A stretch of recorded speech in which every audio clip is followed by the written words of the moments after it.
Behind me are scenes from Istanbul where the people are finally rising up from the 28-year-long reign of Erdoğan, the president of Turkey. This round of protests was triggered by the arrest of the mayor of Istanbul. Ekrem İmamoğlu is one of the most popular politicians in Turkey and is a widely loved politician within Istanbul itself. He recently won his re-election and was about to be nominated for the presidential candidate for his political party, the CHP. This is a center-left Republican secular party.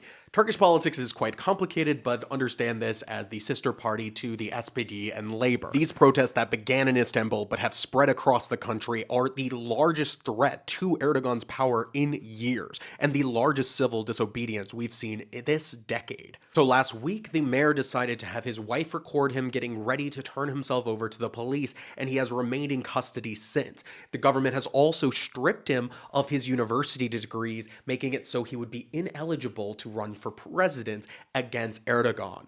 This is very dangerous. But despite this, people in Istanbul rallied around their mayor and not only went out into the streets facing arrest, which as of the time of this recording, the last number of people arrested was 1,100 people alone, just for the protests in the last few days.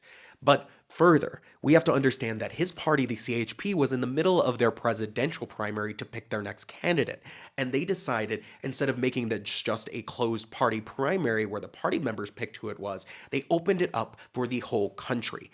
And 15 million people voted in their presidential primary for Mr. Ekrem İmamoğlu to go out and become the new president of Turkey.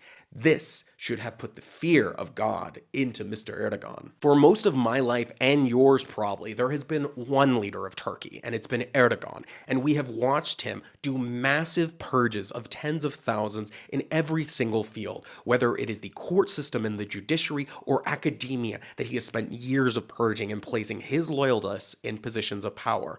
Erdogan has done the same thing to Turkey as we've seen done by Viktor Orban in Hungary, by Bukele in El Salvador, and what is being done right now by Donald Trump in the United States. He was just from an earlier generation doing it first. But despite all of this and all of the danger in standing up to Erdogan, not only for their lives, but their futures, it is important to understand that people are standing up in this moment in time, just like they are standing up in Hungary, in Slovakia, in Romania, Serbia, to topple the authoritarian leaders who want to use their countries as piggy banks for their own self-enrichment and their own self-aggrandizement. Turkish people are done with Erdogan pretending that he's a new Ottoman Sultan.